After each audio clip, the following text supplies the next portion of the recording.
Yeah. You know the energy. Not just the sisters you wanted, but the squad you actually need. Main event mamas. Let's settle into this. Yeah, the group chat's popping, but the mic is better.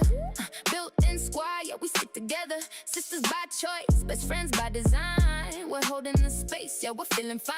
It's the real talk, the deep dives, the jokes in between. From the tears to the laughter, we're building the scene. It's a rhythm of frequency everybody knows. Just pull up a chair and watch how it goes. Main event mamas, yeah, we set the pace. The conversation that you need in this space. It's a vibe, it's a mood, it's the place to be. Yeah, it's all love here with the family. Whatever you're bringing, we're ready to share. Main event mamas, yeah, we're always there.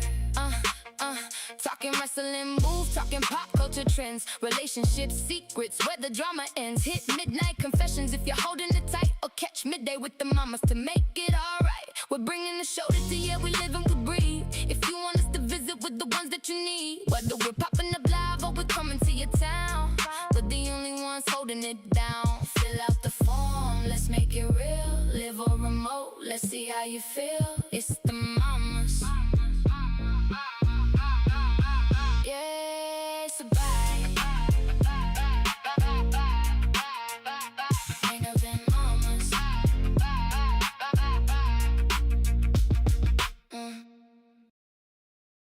The main event mamas bringing the heat.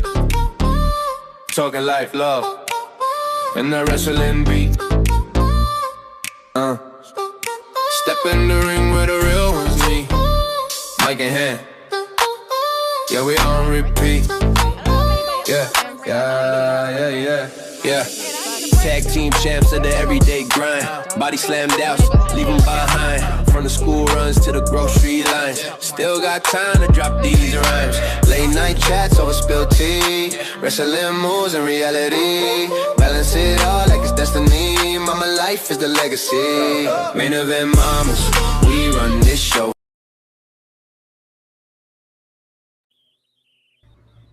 Welcome, welcome. Hey. Hey, everybody. Welcome to Midday with the Mama. I'm Kiara. I'm Tanisha.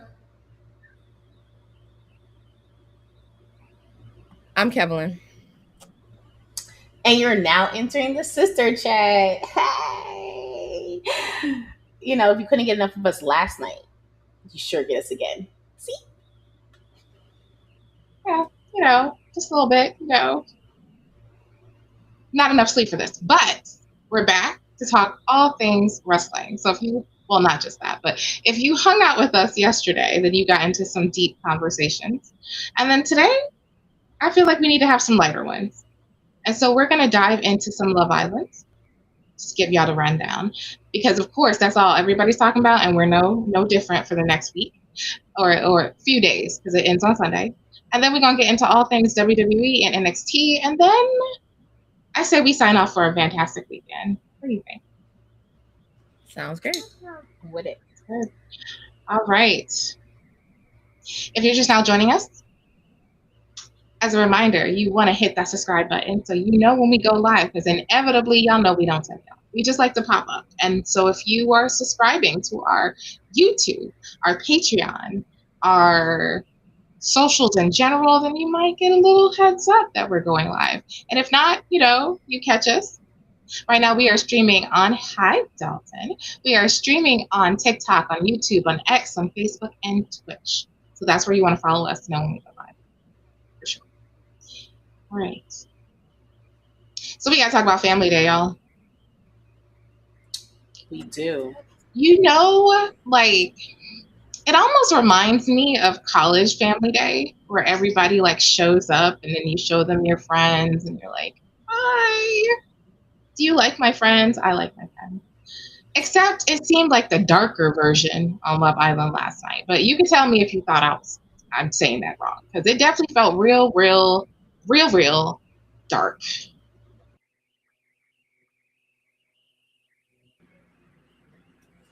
I definitely think. What do you mean? Okay.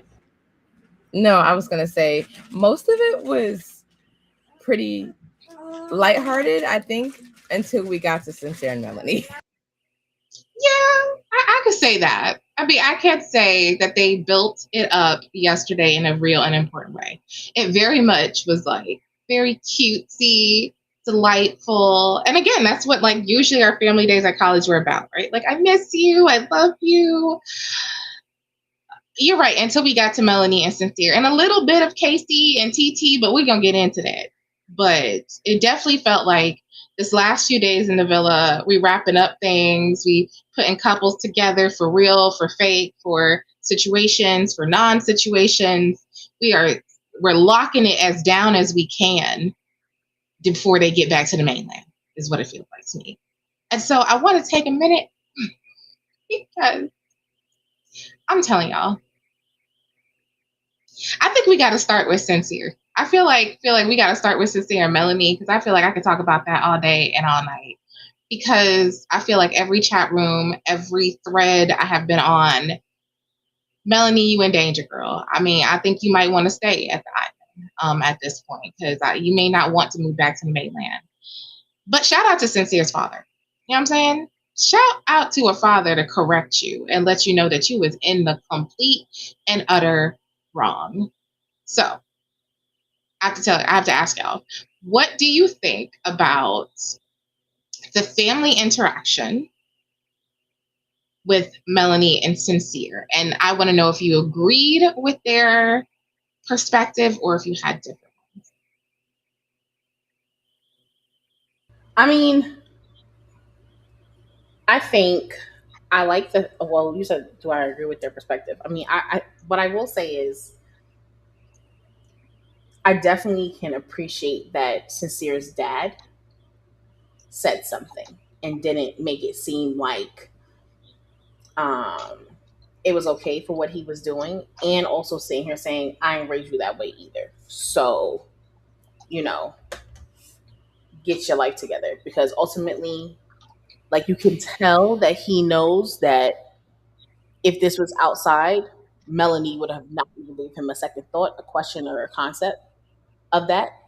And I think Melanie hearing her family, I mean, she knew from the back that her mom wasn't going to appreciate, and I think she didn't realize her sister was coming, but I definitely knew her mom was coming. So I knew she was going to get ear from her mom, and I also appreciate that her mom spoke Spanish to her versus just trying to speak English to everybody, speak English like just so she can authentically. And I actually understand what they're saying.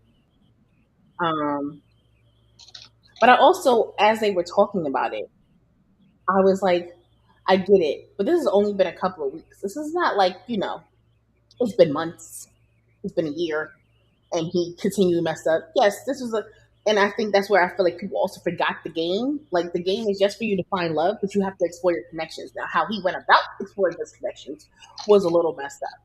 But being someone who has been that way when I was a teenager or around their age, because we also got to remember, not everybody's our age.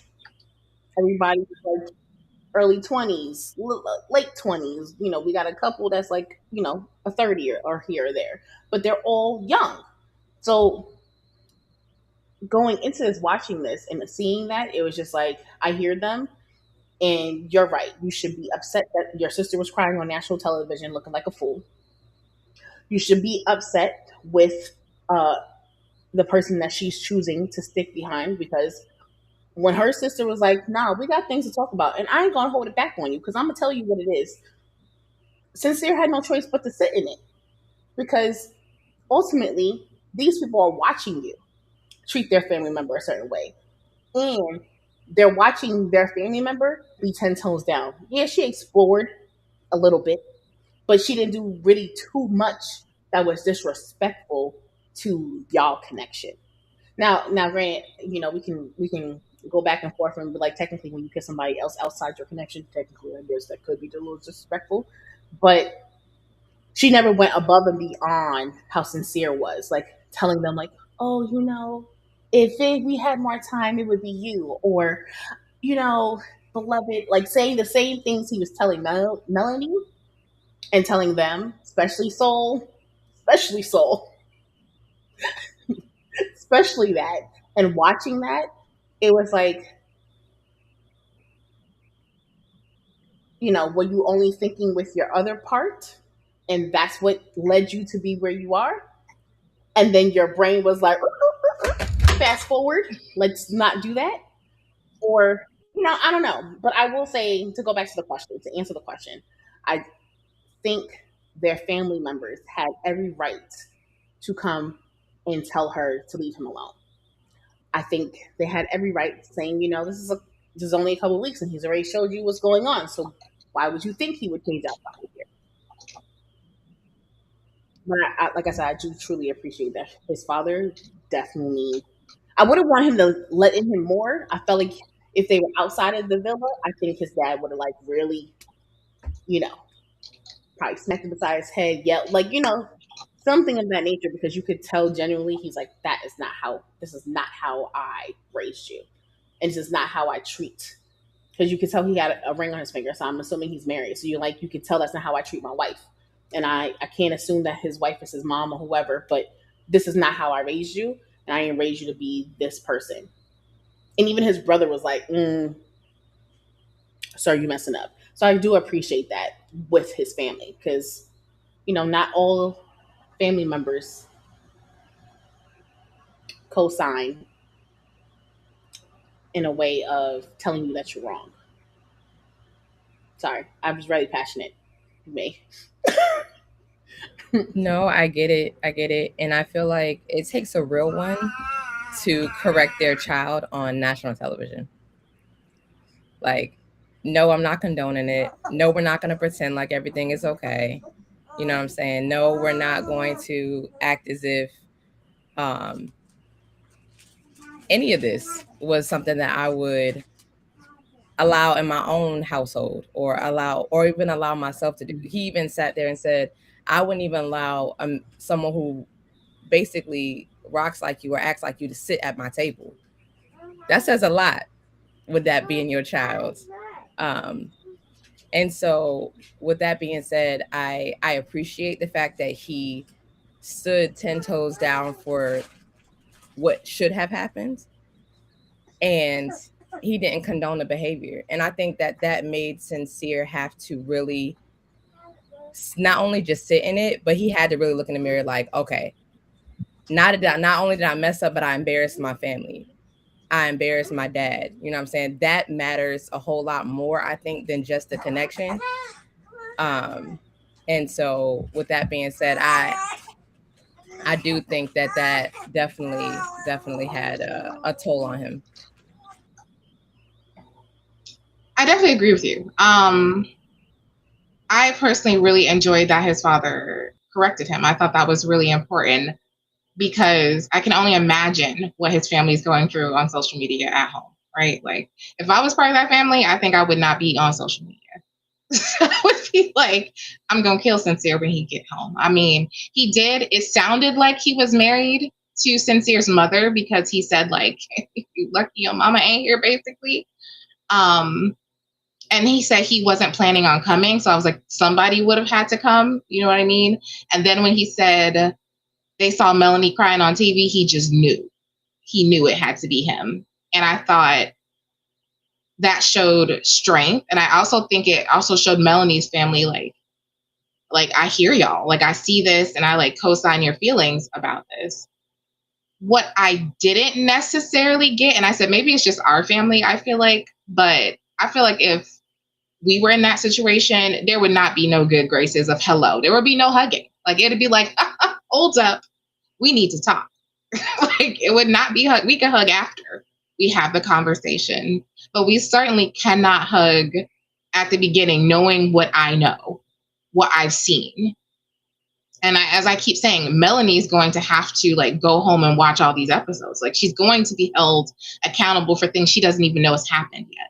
And she will likely go home like they always do and watch it and be sitting there and like, oh my God, like, I can't believe I didn't know this was going on. So I definitely feel like I love the way his father corrected him. It had to be difficult, but necessary. But then also, what struck me was the strength of Melanie's mother and sister's response. Because remember, she was like, my mom's going to say it's all good. And I was like, ooh, I hope not. That's all I kept saying. I hope not. And then when she came and mama and sister were really leaning on it, like that was rough, to be honest. As a sister, as a daughter, that would have been probably the most difficult thing, is to watch your family cry for you, basically. Like, I see you in here devastated and I can't be here. Like when her sister said, I can't do nothing. I can't hug you. Like I'm all the way at home. And that really touched me, because I was like, girl, if you knew what we seen at home, because she's only seen like a very small tidbit of what we've seen, right? Movie night was not all the things that happened. Certainly not with Amora. Because I was like, when she see that Casa episode, I might be ready to throw things at his head. And that's like, she got the gist of Soul, but not all of it either. So I'm just like, there's definitely his lack of accountability, his lack of communication. I'm like, I remember, not Bryce, but Zach telling Kata, I did this and this and this and this, and this is all I did. Now, he might not have gotten into detail, but he gave a rundown. And I don't think we ever heard Sincere say none of that. So I definitely feel like she's in for another rude awakening, and for her family to feel and see what we've seen, it's going to be a rough homecoming. Like, I would not be looking forward to them coming home, but I'm really glad that Melanie's family showed up for her and basically told her, yeah, no, that's not cool. Hey, Madrina, like, this is not acceptable at all. And I thought that was really important. So. But I think I also want to just touch on.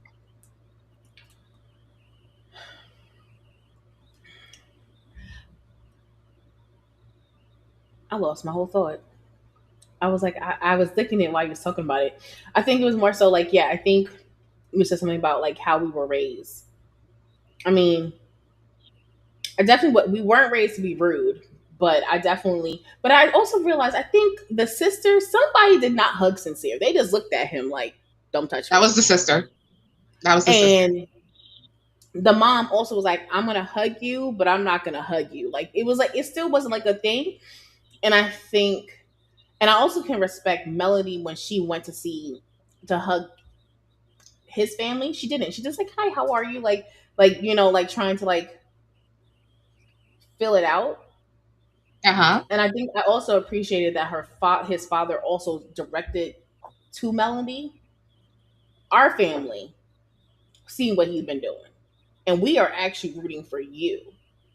Mm-hmm. Not making like we're rooting for y'all or whatever. We're rooting for you because you should have not experienced that on national television. I think that was also another key point, because a lot of these families are two-faced out here in the real world. I'm not saying we are, but a lot of these people out here are two-faced in the world. They can sit here and smile in your face and go, yeah, girl. And then, you know, their son or daughter brings somebody else in. They're like, oh, okay. Here's your new friend. Okay. And still playing in your face like, yeah, I love you. Oh, I love you. Meanwhile, you know, they love the next person and the next person, all while they still looking at you and smiling in your face. So I think I do appreciate that in that moment. I definitely get that. I feel like it's a really weird spot to be in. Like, I think that's where we get into it. Like, I don't feel like it's rude not to hug somebody. You know what I mean? Like, I'd be like, seeing what I've seen, I'm not hugging you. Because I consider that kind of like physical proximity something you got to earn, especially if I've seen you behave in a manner that I can't agree with, especially if it's hurting somebody I care about. So I'd be like, I would have shook his hand. Like, I would have been on the Melanie approach. And I felt like Sincere was trying to get early validation and like, I'm a good person. Plus, sidebar, did anybody notice before like, because they were last, he was sitting there trying to get his story straight, just sitting on the couch, like, here's how I'm going to approach it. Talking to Anaya, like, I'm going to I think I will. They have to understand that I know better. But everything felt like I, and not Melanie. Like, Melanie was hurt by the things I did. Melanie's family, I really want them to like me. But I understand it didn't feel like as much accountability as I was hoping to see from him. But I also understand nerves. Like, I remember being 21 and meeting like somebody's parents and being like, oh God, I hope that they like me. Yeah. I feel like it was nervous. I think because it was last. Yeah. Mm-hmm. They built that up really good. He was nervous. He was last. Yes. They built that up. And 100%. They built it up even in the entrance. As in, like, when they saw it, they was like, yeah, we got some things to talk about. And his father was like, yep. And I was like, oh, they didn't do that for nobody else. Like, I really was expecting, like, I ain't gonna hold you. I know we're gonna get there, but I was really expecting, like, maybe I was expecting Casey's mom to kind of like, you know what, I appreciate that you found your connection, but what you did to Anaya was wrong. Or I was expecting like Anaya's mom to be like, can I pull you for a chat? Like, I get it, you found your connection, but what you were doing was kind of messed up. Or, you know, I was expecting that, and that didn't happen on TV. I don't know if it happened. I don't know if it happened behind the scenes, but on TV it didn't happen. I was expecting at least that to be like, listen, you know, I really was rooting for y'all, whatever. But I know y'all got y'all connections, but what you did was messed up. Or like his mom, because I feel like his mom. We'll get there. But I'm sorry. I got thoughts about the mom how too. They made sure they set that. I know. I'm like, but it was like how they set up Sincere and Melanie's parents. Mm-hmm. They didn't do it for anybody else, and how they really like saved them for last. And I don't know if they were really the last ones for real. You know how editing and all that stuff goes, but you know, it was just like how they set them up, and then made it seem like it was such a somber moment after they left. It was just like, I get it. We want better for Melanie, and we want Sincere to actually understand what he did.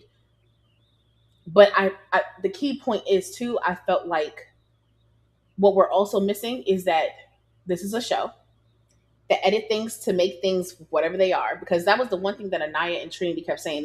They're seeing a part.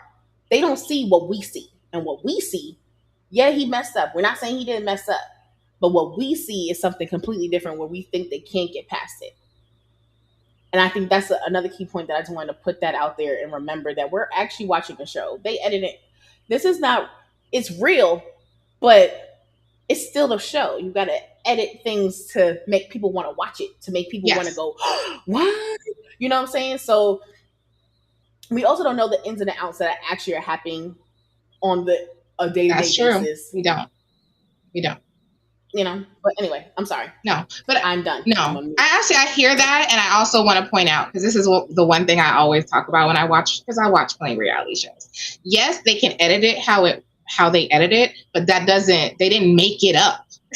Like, you perform these actions. And so for me, even if I was at home watching it, like, that would be hard to get over, right? And if it would have been one thing, like her mom actually had the line, I think, of the night. Well, no, her and Anaya's mom probably had the lines of the night, where she told her heart is sacred. And she mentioned, like, how many chances do you need to give him? Because my point is, like, yes, I don't think they had to work too hard on the Sincere edit. You know what I mean? Like, I feel like there's some people that you gotta, like, try to tell the story because they don't give you nothing. Imagine, like, think Carl, right? They tried to throw some shade in there, and we was like, okay, I wasn't too much there. But with Sincere, he actually performed these acts that made it into the show. So he's probably like the producer's dream. You know what I mean? Like, please keep screwing up because it's going to be good TV. And admittedly, it was good TV watching it at home up until I saw her cry that last time. And I was like, I can't. This is devastating. Like, I was crying. I was like, oh no, not Melanie. I'm so sorry, girl. However, I'm feeling a little less Team Melanie, certainly today, as I was like, and as we talked about even last night when we were watching it, and I'm not sure, Tanisha, if you got caught up on this conversation, but at the end of the day, when someone tells you not to be with somebody, it's almost like further, like, interest goes that way. So this guy is terrible for you. And you're like, well, we have such a connection. And I've heard that a million times, just not in a villa, right? You're like, I mean, he might be trash to you, but to me, he's amazing. He's great. And I think whenever someone tells you, like, this person's bad for you, a part of you is rebellious and wants to be like, what else? And keep in mind, like, their age is certainly a contributing factor. But even now, I think we were talking about it. I was like, I wish you would. I mean, I just think it would be hilarious. We are just all that hard-headed that we would do it anyway, because we got to be able to speak to. Like, I hear you, but like, you're not me and you're not here and you don't know the day-to-day.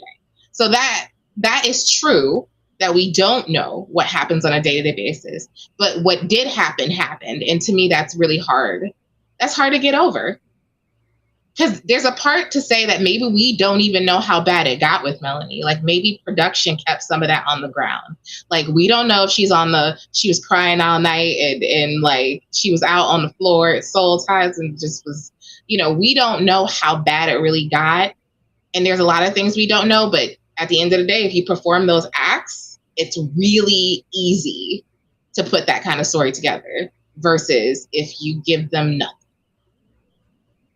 So that's just another thing I want to add to that. I mean, I definitely think yes. I guess yes. We're all stubborn. I'm definitely one that's stubborn. You can't tell me not to do something and then expect me really not to do it.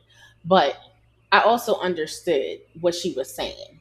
She goes, because I also feel like I sense a different Melanie. I don't think the Melanie that came in and initially forgave him is actually here. I think this is the Melanie, like, this is the Melanie you about to get when you come outside. And I truly believe when she's like, you do any of this out here, that's it. I'm done with you. Because I felt like she was already on that verge of it anyway. And, and I feel like Sincere is now understanding, like, ooh, okay. And it's like, either you gonna pick, if you saying what you saying, stand 10 toes down and prove it. And at the end of the day, it's not even about you gotta prove it to me. The person you need to prove it to is my mom.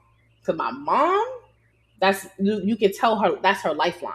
And if you can't prove it to, no matter how much you prove it to me, if my mom still feels like you this shiesty person, and when she was like, it's gonna take you months, and it's not like next week. You got to build on it. He's like, I will. And he's like, no. I think you're not hearing me, because outside of this, it's completely different. I want to explore because I also like, and I understood it. She was just like, I'm going to have the woulda, coulda, shouldas. And then I'm going to reach out to you anyway to find out what's going on. So, and sometimes you have to make these decisions. Like as we say, or as we've been told, sometimes we have to make the mistakes to see or learn. So I mean, I get it. Yeah. I mean, I get it too. I just think that like it's gonna be tough going. I do think I did sense a different Melanie a little bit, but I also think, would you tell somebody you forgive them, but you don't make them earn it the way she should have? Because I feel like there were definitely that Hideaway, I would have declined. You hear me? I've been like, you better pick somebody else because this ain't for you right now. I felt like sometimes there's that situation where you validate it, you do it, and you do it, and you do it, and they have a hard time believing you. So I'm like, I don't know if he really, truly understands. And I also think it's hard to see how much impact her mom really has yet, because her mom told her and she still did it. You know what I mean? Like, there's a lot of feelings and emotions, and I'm just looking forward to see what happens when they get off that island. Because I think, again, once she sees it in 4K, it's going to be a whole different experience than just people saying something. And I think that's where we all live sometimes, right? Where we're like, yeah, I mean, I don't see it. You know what I mean? Like, you could say it all you want. It could be the streets are talking, but I physically never saw this person do something. But it's going to be a whole nother stitch when she got to watch the whole episode. So I'm like, that's going to be real rough. But I do want to move on because I definitely think we got to talk about Amaya's mamas, particularly like her call out of Anaya, like, ma'am, be a better friend. Hi, Ariel. We're talking Love Island USA, and then we're going to head into the streets are talking shortly. So what'd you think about her mother and her particular advice?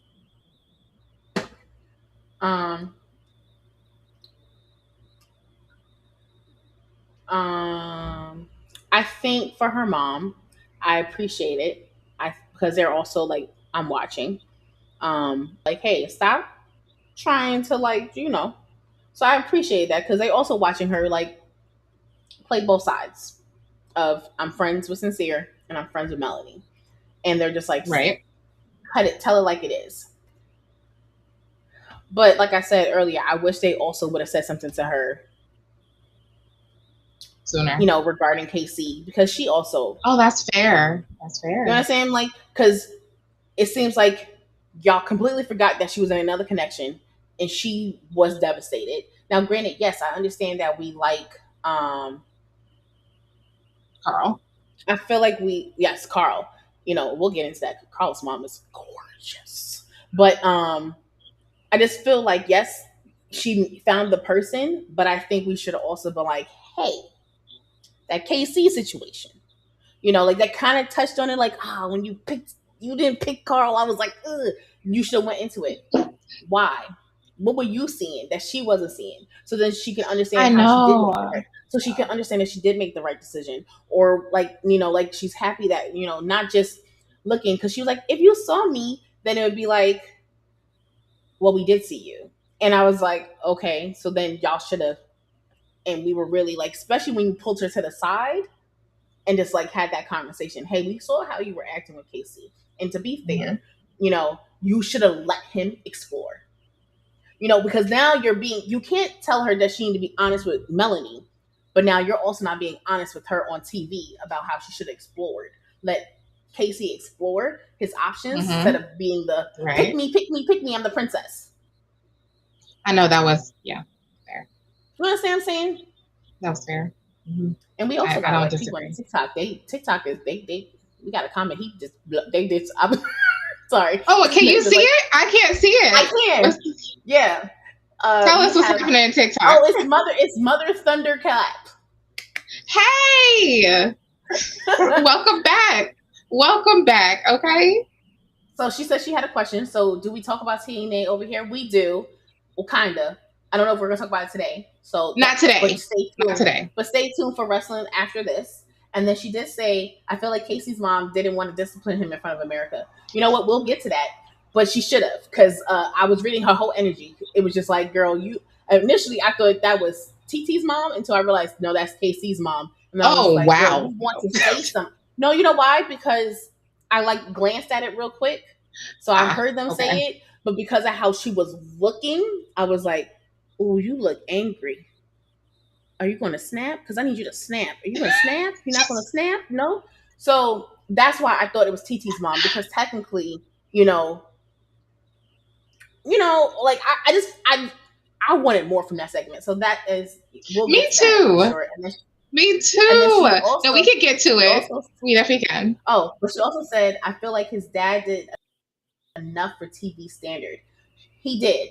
And because I feel like, so she was talking about Sincere's dad. So I really do feel that Sincere's dad would have laid in him 10 times more than what he laid into him. I feel like we got the soft version of it because they were on national television. He wasn't that soft either. And Hispanic people. Yeah. It wasn't that soft either. He could have definitely been harder.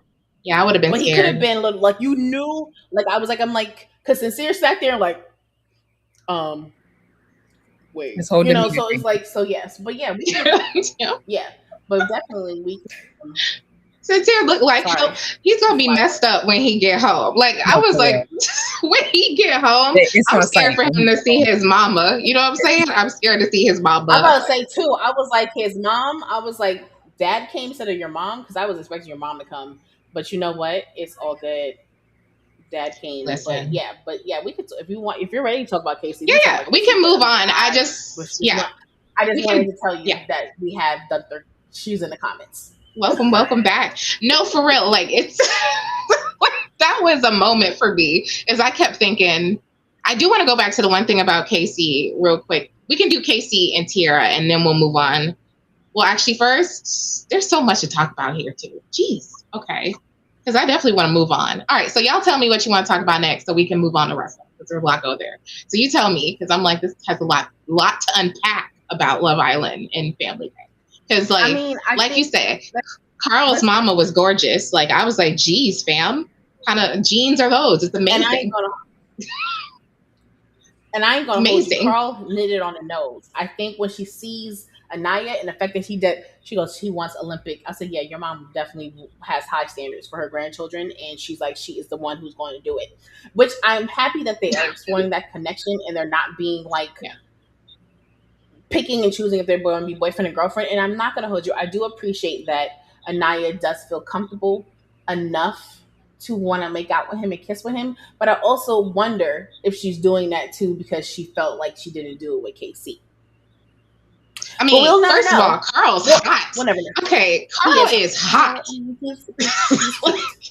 Respectfully, Casey, if you gave me the choice between someone who is like you're paired up with, because keep in mind, he was a little too silly for her. He wasn't necessarily her cup of tea. And I think they mentioned that, like, I don't know who said it when maybe it was the girls who said, like, when she was with Carl, she like lit up when they were trying to convince her not to pick Casey when they was in the makeup room.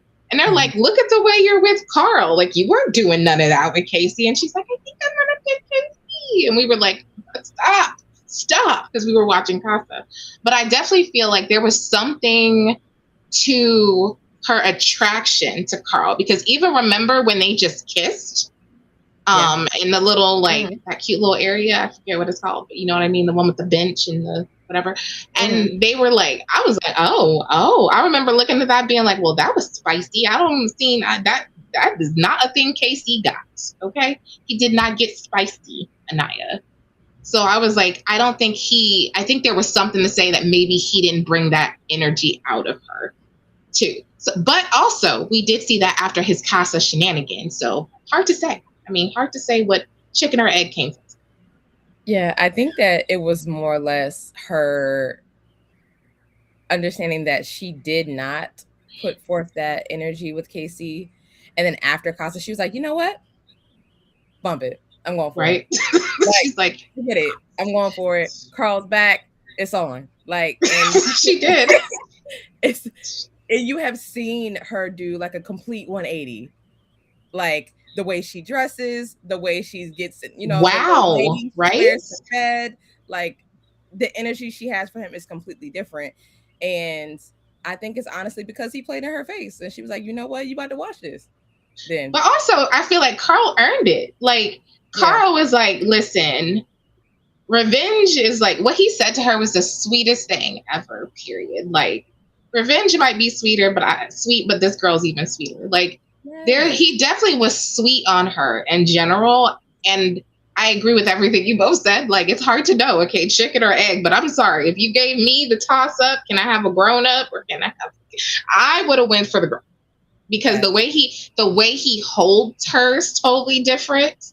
The way he embraces her. Remember when they were kissing and the way his hands was moving? I was like, girl, wait a minute. Y'all I was like, turn the lights off. We outside. What's happening? Because the way he was touching her was very intimate and very like passionate.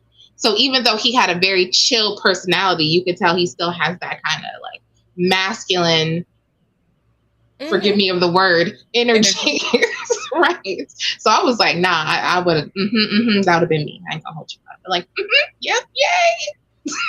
Yay. Enjoy TT over there, my guy. And speaking of that, can we talk about... Okay, hold up. Listen, y'all. If I ever met my man's mama and she looked at me like that, I would feel like I needed to run. Like, she did not seem pleased about the girlfriend announcement. No. She did not. The sister was pleased. But mama wasn't pleased. She was like, She like, the lady in church who don't want to say nothing. But she giving you the eye, and you're like, ooh, I'm about to be in trouble. You like, let me leave. That's when you like, wait, did they just pray so I can dip out of here real quick? Like, can we get to the processional so I can leave right now? Like you be in the back waiting for the doors to open because you don't want that lady to catch you slipping. Like that's what it felt like. And I was like, she didn't really like the way you conducted yourself. And again, we saw the episodes of her snickering and all of those shenanigans. So I ain't like it. I ain't like it, and I thought it was well earned. But the fact that she's 25 and never had a boyfriend, what does that mean? I was about to, because this is the other thing, right? So when she said that, and then knowing her age, because I don't think I really paid attention to how old she said she was. I Googled it. Now understanding that, okay. But also understanding that, saying you never had a boyfriend. One, I should be like, oh, that's cool. But also how you came in there. You never had a boyfriend. So what, you had situationships? You had just... Yep. You had fuck buddies? Like, what did you have? Like, you know, I'm sorry. I know, I'm sorry.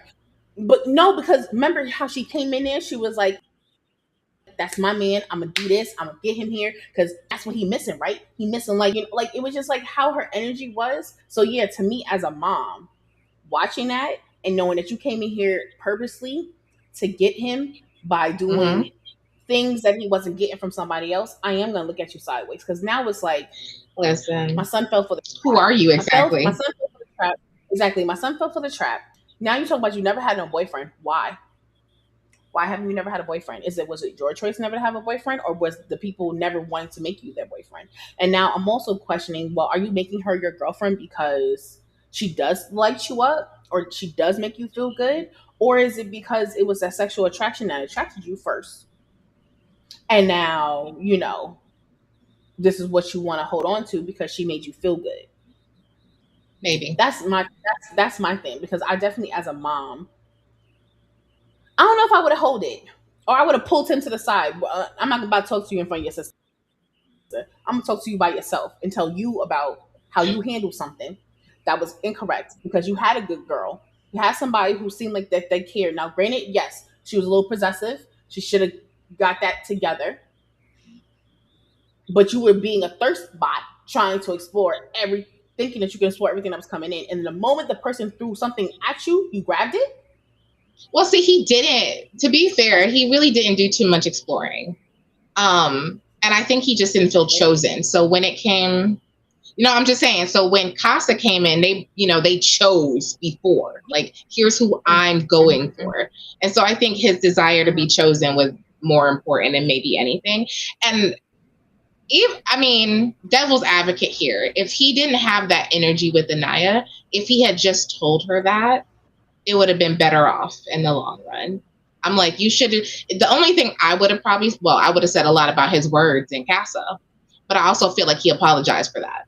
So I would have just been like, I'm glad you apologized for what you did, because if you had came home, you got smacked upside the head. Know that much very well. You don't talk about women like that. But then also, like, if he had just been honest, I feel like that whole transition would have just went easier, because you're right. That's what you're in there for, is to make connections, which will lead us to Kenzie in just a minute. There's a way to do that in a way that is not super hurtful to anybody. Again, I kind of want to move on, so I quickly want to go to, is there anything you want to hit on before we jump on over to the wrestling? I mean, I do want to say with Kenzie, I appreciate her dad sending her a message. I think that melted her heart. It did. But I also don't feel like and I also appreciate Dylan's mom saying she didn't really do nothing wrong. I liked her. You are overthinking or whatever. She didn't do nothing wrong. And she told you, and she apologized. So that's the only thing I can say, like, with Kenzie, is one of those, like, yeah, you looking like the female version of Corbin and Gabe and all this other stuff. But like I said earlier, we're also forgetting that this is a game. This is also forgetting that you're supposed to find your connection. The only way to find connections is actually to explore connections. And to be fair, she was always honest about, I'm about to explore this connection. I did X, Y, and Z. Now, the only time she really wasn't honest was when she was with Caleb. She really wasn't being 100% honest about what was happening with her and Corbin. But I also understood, because she was like, I wasn't going to pick him. I wanted Corbin. Y'all picked him for me. That's and fair. I didn't want him. But, that's fair. You know what I'm saying? So I understood that. That's why also I'm kind of like, dang, Corbin, y'all were like sneaking behind each other, and then you go to Casa and like, hey, That Parmita is mine. Okay, he said finish her. Okay, nobody. that's right. Like I haven't thought about her since I've been here. It's like, dang, That was connection for real. Was that crazy. just sexual? It was That's all. That's all. You understand what I'm saying? Mm-hmm. It was cute. Can I say Bryce's granny was cute as all get out? I was like, shout out to Bryce's granny, okay? And I love how they supported them. That was one of my favorite, I think. It was just so cute. I said, them two I could see like getting married, right? Like they look so cute together. It's like, I was like, I could see that being, you know, if you got to look for happily ever after, let it be them two. There's a lot going on here I don't want to see again. Not all. I will say, Zach's brother, Charlie, looked like he should be on a cover of a magazine. Charlie was on last season of Love Island. I know, but he don't even look like Zach. Like he looks like a completely different. Like, do y'all got the same parents? Because he looks completely different. Yes, they do. You saw like, the sister, and Charlie looked alike. Yeah, that was last season. Charlie did not look like Zach. So it's also like, because wait, what her name? Darn. What's the girl's name with Zach? Kata. What's her name? I was like, what? Kata? Thank you. I forgot. My bad. I was like, who is she talking about? Too many people on the show. I had a brain fart. It is. I had a brain fart. But to understand correctly, did she used to date Zach's brother? No. So that was Alana. Okay. Who was in the Casa Amor. Before she got kicked out the show. Zach's brother. Yes. And I was like, first of all, that's the weirdest, it's weird and disgusting. And I'm like, I would have been sideways around Alana, even though she got kicked out before, but I still would have been like, I can't, because ill. Like now I could talk to my brother about kissing you. Kiss my brother. That's weird. Yeah. But like I said, his brother, there's nothing like him. And I'm not saying that Zach is not attractive, but if I had to pick between him and his brother, I would pick his brother. I saw last season, so I would pick. Actually, I would pick neither, but I saw last season, so Charlie. I didn't see last season. I'm just saying, you know, if I'm looking to go off looks and I'm just my first time meeting you. Yeah, he was hot. But yeah, I saw last season, and I saw his behavior after last season. Oh. Well, you know what? He looks like a guy that gets a lot of girls. And he knows it. He do. But not last season. He did. It's a long story. I got to give you last season's story. Oh, it's all right. It's okay. But I think that is my synopsis of everything. I said what I had to say. I felt like the two people who should have said something, they didn't say something. They should have said something. The parents should have said something. And yeah. What about you, couple? I think we covered everybody, right? We didn't cover everybody. Did we? Who did we miss that we cared about? Because it's TT and Casey. Yeah, I think we did cover everybody. We did. We covered everybody. Sweet. All right, y'all ready to get into the streets? Because they've been talking. Yeah. Sure. All right, let's do it. I know y'all like, when is the wrestling gonna start? Wait. Ariel says he has a favorite episode he would like to share. Well, you can do that right after the streets are. Here we go. So just put it in the chat, Ariel. Yes. Yo. Shh, quiet now. Leaning close.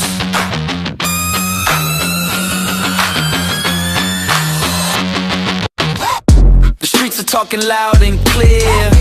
Wrestling whispers in your ear. Rumors flying, news is popping. The ropes are tight, no one's stopping. The streets are talking, yeah. You better listen. Main event, mama's dropping all the wisdom.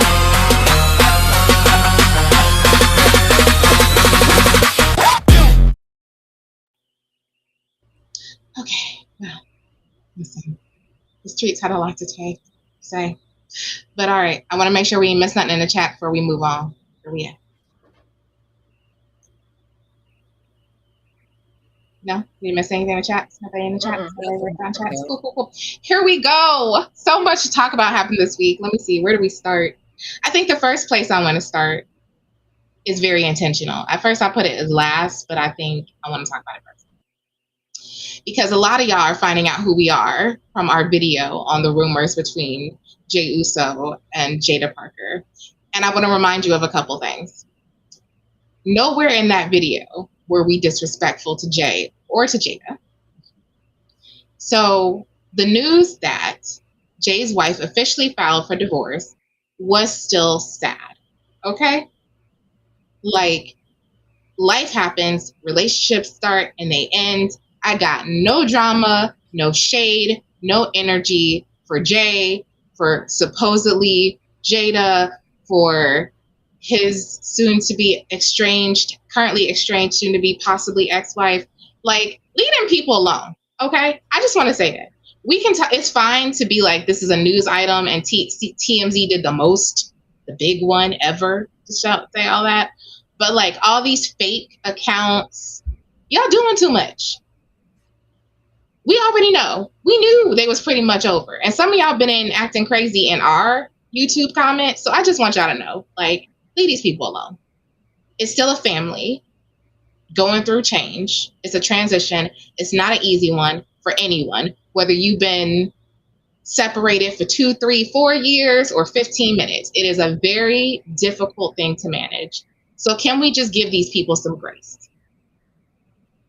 That's all. Also, if you actually watched the whole episode, you would know that we weren't sitting here co-signing. I mean, well, I kind of said we don't know nothing. So I don't know. And I stand by that, because at the end of the day, until you're actually in a marriage, you've been separated, or you've been through a divorce, you don't know nothing. You don't know nobody's dynamic. You don't know nobody's anything, right? Because at the end of the day, yes, certain people view marriage as a very sacred thing, right? When we hear somebody married, you're married. I can't mess with you. I gotta walk away, right? But we also don't know their dynamics. We don't know if they had an open marriage, if they were separated and she was seeing other people too. We have no idea. So the fact that we're all so invested, right, in someone else's situation, because if it was me, I want to do it. No. If it was you, you'd be doing the exact same thing. We can't sit here and say if it was me, because if it was me, I would have blocked all of y'all. Nobody would be able to reach me, because once again, I don't care about your noise. It's just almost like Love Island, right? So if we're sitting here, we're the ones watching from the outside. That's their relationship. However their relationship is going to play out is how their relationship is going to play out. We can have our thoughts and our feelings, and I think that's the other thing about America, right? We're free speech, and we can say whatever we feel and whatever we think and whatever, and everyone has to handle it and take it. But to tag somebody's wife and say, hey, you don't know what's happening over here, is rude. Tagging somebody's son, hey, you see what's happening with your dad, is rude. And then to come in our comments and even act more rude is even ridiculous. Because at the end of the day, we all have opinions. We all have things, and we try our best to be respectful. We do not know Jey Uso. We do not know Jaida Parker. We do not know his wife. We do not know any of their family members. And just like, we shouldn't act like anybody's relationship is better than somebody else's relationship. And we shouldn't sit here and make it seem like no one has any problems and everything is peachy-dory, because everybody's relationship is not. It sucks that this got played out in social media. It sucks that she felt the need that she had to file for divorce. Maybe she felt she needed to do it because y'all kept harassing her, and that was the only way she can get it to stop. But now y'all still harassing her, now you're harassing Jey and we don't know nothing. So let it go. Yes. Respectfully. Hopefully they are living life. They're moving on, and that they're both happy. And the main person who needs to be focused on being happy is their child. And that's it. Yeah. Stop being mean and bullies. Thank you. I said my yes. I just want everyone to be happy and healthy. And whatever way you need to do that, that ain't got nothing to do with us. So if we could kindly mind our business. And by that, I mean the people out there being crazy. That's the only reason I brought this back, to address it. So just so you know, I wasn't going to talk about it, but I felt like I needed to say that again, because y'all be acting crazy. streets. Can we just wish everybody well and move on? That's all I'm saying. Anyhow, did y'all see my favorite? Hi, Faith. Yeah. Did y'all see my favorite headline? CM Punk hijacks Raw landscape, because that's where I am right now. I'm still trying to get through what Raw happened to me this week, but CM Punk made a surprise return magically and received his title shot against Sami Zayn and won it back. So the streets are saying he's going to be moving that title to SmackDown. So we may see him again shortly. So that's the story. So what do you think about that, y'all? Like, how are we feeling about more so, not necessarily the CM Punk win yet, but more so, I know that's right, Faith, but more so, what do you think that canvas is going to look like? How do you feel about that, like, situation overall? I feel like CM Punk hinted at this when he officially had his last conversation with Cody, where he was saying that you never know when championship opportunities will fall out of the sky. But I don't think we thought that this was going to happen quite like it did, or that Sammy was going to hold the title for a full week, and that was it. Was it a week? I mean, it feels real short. It was. They kept saying 9 days. It was 9 days. They kept repeating 9 days. He only had it for 9 days. They kept saying it 9 days. I was like, okay, how many times you want to tell me how long he had it? 9 days? I mean, 10? No, it wasn't 10. 9? Okay. Like, Heard. No, you're fine. You're okay. But I felt like this was a plot and a scheme and a scandal. Amen. Ooh. Say that again. Wait, one more time. Say that again. Hold on. Wait, I gotta write this down. Wait, because that's mine. It's copyrighted. What you say? Let me write this down. So we're gonna put this on a t-shirt. We're gonna put this on main event mine. I want this shirt. Say it again. This was a plot, a scheme, and a scandal. That's right. It'll be main event mama on the back. Don't worry. Main event mama. You heard it here first. Yes, what she said. Everything that she said. Yes. I have thoughts and feelings. I wanted to throw all of Raw away. Okay? I just want to tell you. I just wanted to pick it up and throw it away. I said, no wonder Roman's not here. Because you know what? I'm feeling some kind of way. Like, I'm feeling some kind of way. And I was really mad that Seth let this happen. You know what I'm saying? I was like, really, Seth? I thought he couldn't get nothing. He wasn't going to get nothing. I thought we was petty together. What's happening? Are we not petty together anymore? Didn't we say that at the end? Didn't we say that at the end? Sorry. Didn't we say that at the end? We were like, where's Seth? Seth! I think we were calling for him. Seth, where are you? Where are you? Right. Why you? How could you? Where you at? I don't get it. You could get this. Like, you could get this right now. You could get this right now. You ain't even got to face Roman. Then it could be the title. Like, you like. I like that. See, look at this booking. I'm just saying, I'm not pleased. I'm not pleased by it. But I will say, does it make SmackDown look more interesting or less interesting? Because keep in mind, we still only got 2 hours. So do you think it's more or less interesting in how it's going to stack up over there? I mean, what I will say is Sami is not. You know what? Hold on. Sami deserved so much more than what he got. Now, I get it. Maybe you're trying to build this storyline or whatever. One, I felt like it was. We talked about this, I think, on Midday last week, and Candace was like, well, yeah. It's going to be in Chicago. So CM Punk is going to show up because we kept going, where's CM Punk? And we, you know, what I realized too, CM Punk's name was popping up a lot a week or 2 before this happened. He was, in fact. Mm-hmm. So you also was planting the seed to make his name relevant. So then when he did pop, it was like, oh. But we knew he was going to show up. Now, did I know that he was going to show up for the title match? No. I just figured he was going to show up and just give us some long dialogue looking well rested, and Well rested, going on okay? business and pretty much say, robust, well, very well, okay. You know, had them bags. And go Like, he on had the with bags. Nah, he just looking good. no, well rested, and going to give us a spiel about how he's about to go after somebody and he wants his championship back and blah blah blah blah blah. Right? That's what I expected him to say. Did I expect him to show up to Sami? And did I expect him to win? No, I did not. I was expecting Sami to sit here and beat him down like a dog to win his championship and keep it. That's what I was expecting. But of course, as it went on through the night, I realized what this shenanigans was happening and what y'all were about to do, because they kept repeating it over and over again. Sami's had this, and I'm just going, why you keep telling me how many times he's had this? Is he about to lose it? Like, what are y'all trying to get at? Okay, but what I will say, do I think he earned this? No, I don't. I don't think you get the chance to come back and now get the title.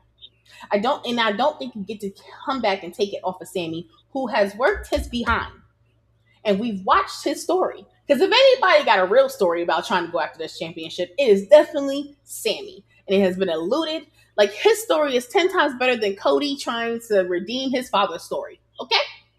I said it. Mark that. I said that. I ain't gonna hold that one back. So am I looking forward to SmackDown? Absolutely not. I don't even want to hear what you got to say. You know why? You know why? Because all you're going to say to me is garbage. It's going to be verbiage. It's going to be something that should be in the disposable. And I go, so I can hear it. Like, that's what I feel. Because as all of our people have said it best, because I saw a thing. Kevin Owen said something. Becky says something. Somebody who was not even in WWE says something. Someone else saying something as in, like, bringing back CM Punk's old words against him. Part-timers come in and get some championships, while his full-timers out here, putting the work in. Oh, look at that. Now those words are coming back, because now who is a part-timer? You're a part-timer. You came back. The first night you came back, you get the championship. You couldn't just lose it and then try to maybe get it next time. No. You get it.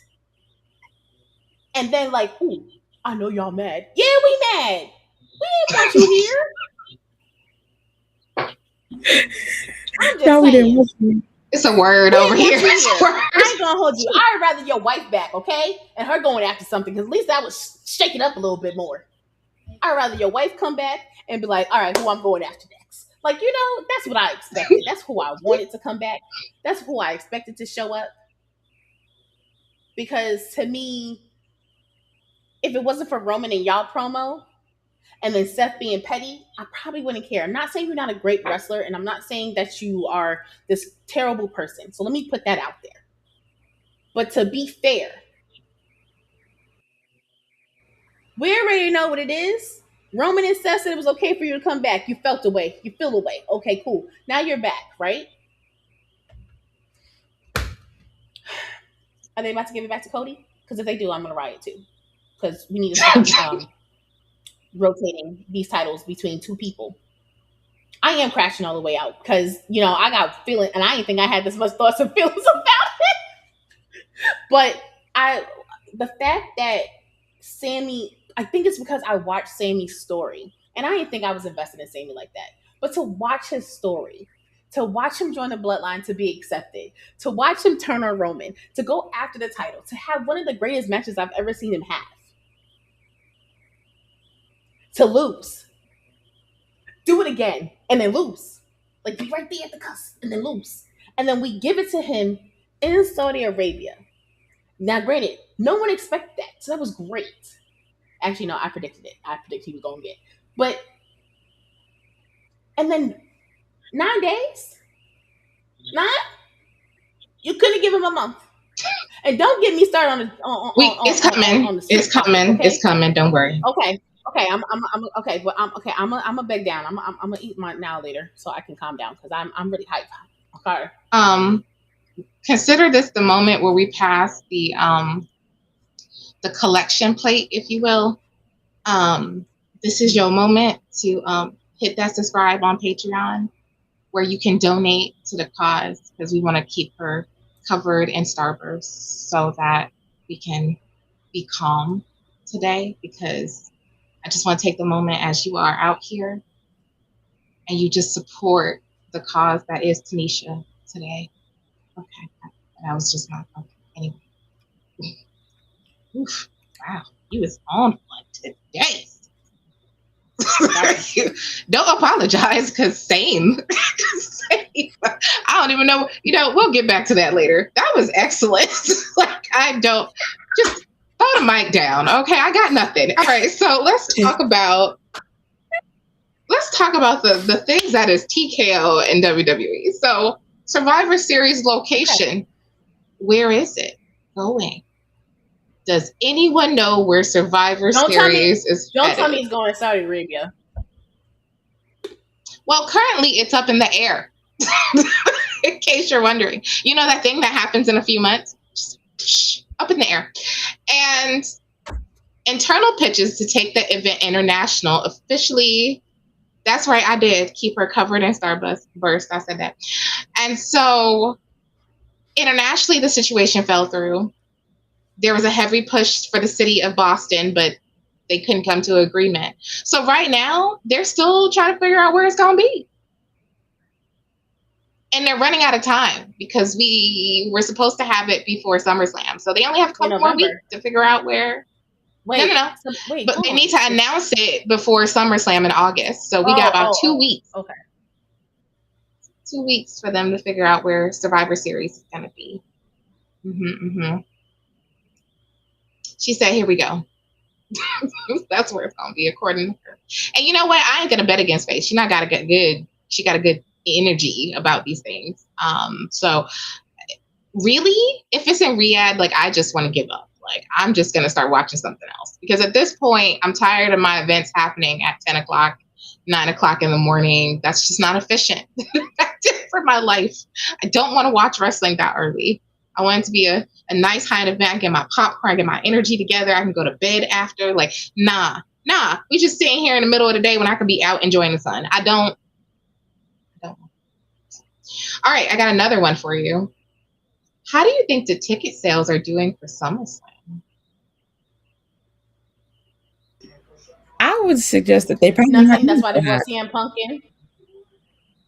Whoa. Try again. I heard two things. I didn't understand not one.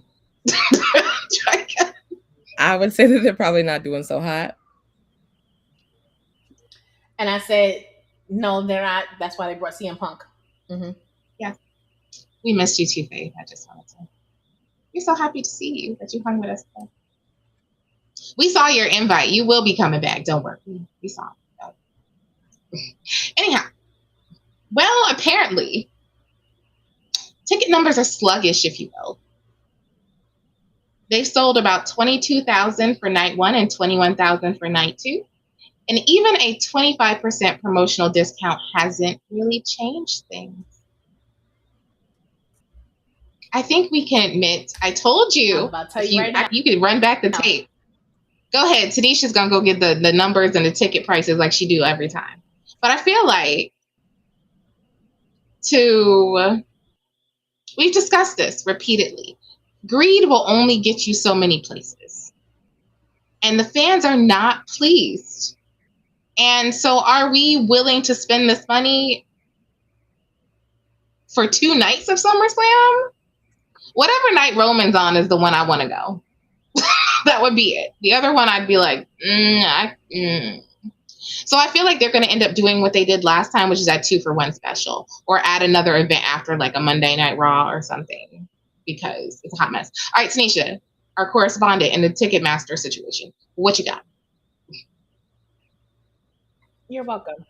So, I mean, the tickets are not as bad as I suspected. The lowest ticket price is $152, but that's section 315. Hold on, I'm gonna tell you where 315 is. Hold on. Is that a star in the sky? So you know, hold on. So you know how, like, let's say, You know what? This is a better. So you see my starboard? I mean, my now later, right?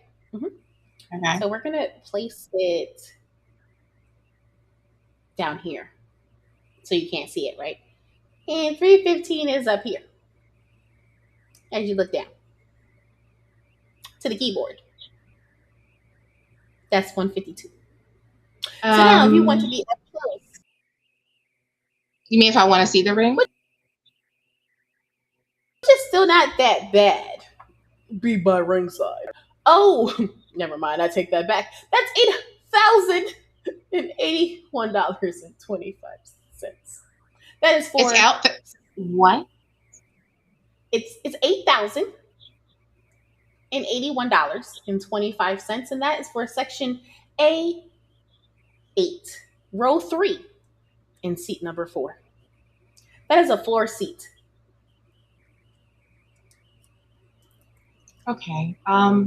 For those of you who are like me, wondering where that 8K could come from, Faith just brought us a new and bulletin, this is supposed to be letting us know.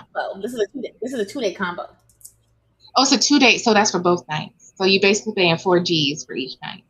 Well, hold on, wait, because I don't know how I got the 2-day combo, because I literally wasn't trying. I literally picked the first. So I think that sure how I got, because they're trying to sell the ticket. But okay, so TKO is no longer just taking money for. You're going for both. What now?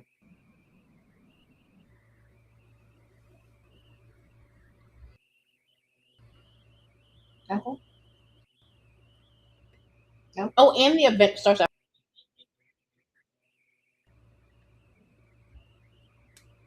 It's in Minneapolis, right? Okay. So if you want to, they have packages for night 1. If you want a 2-day, okay. Oh, I guess if you could stay at the hotel, it's an 11-minute walk to the venue. Granted, you are in section 320, so that's even higher than where we were at the last time.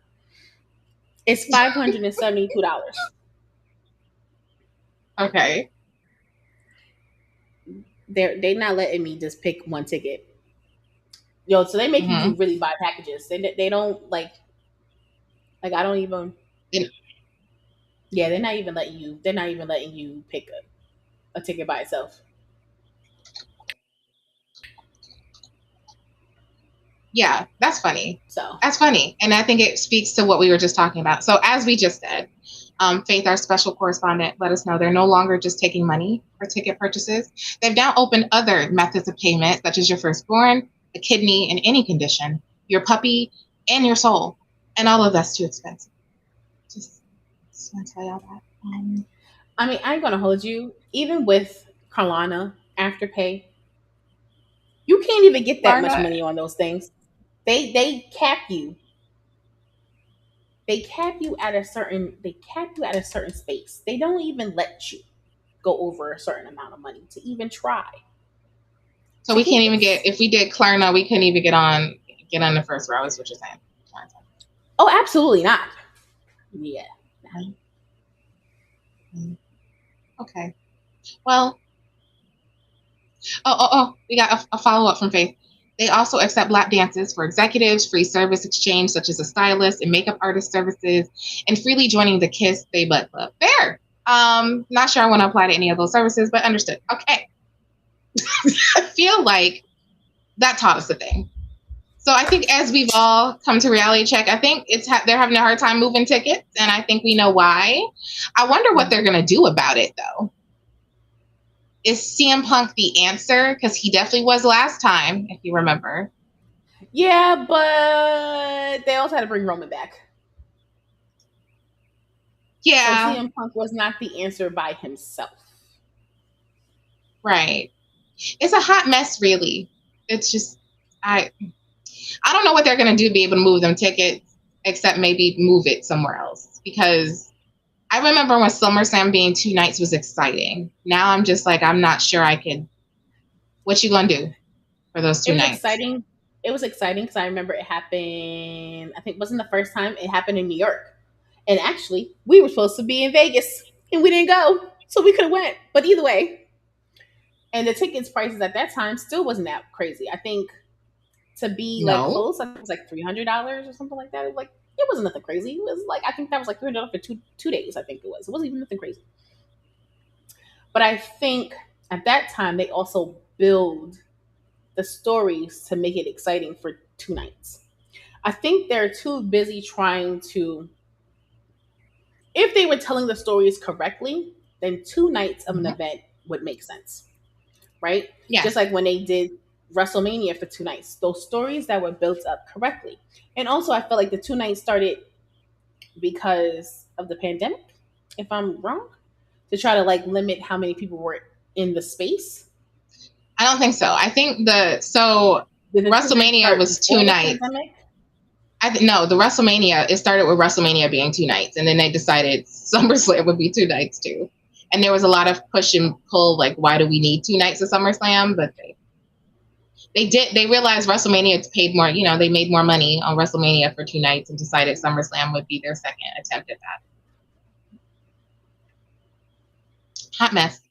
Anyway, I don't know.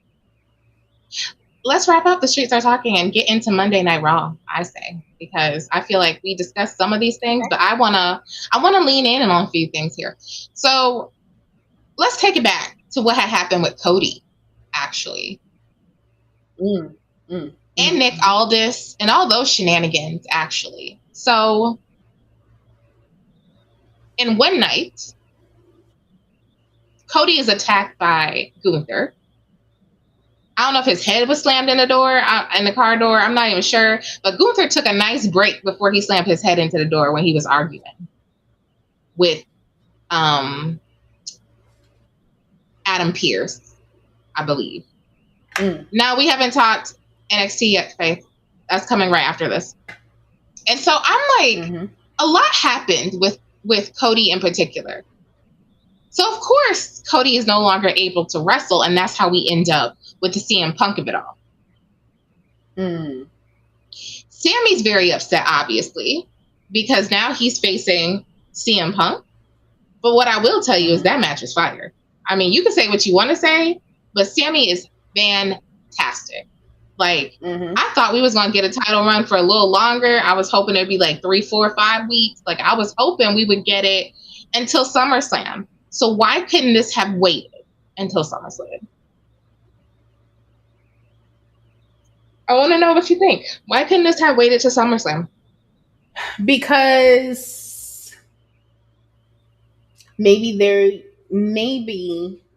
really never had the true intentions on Sami winning.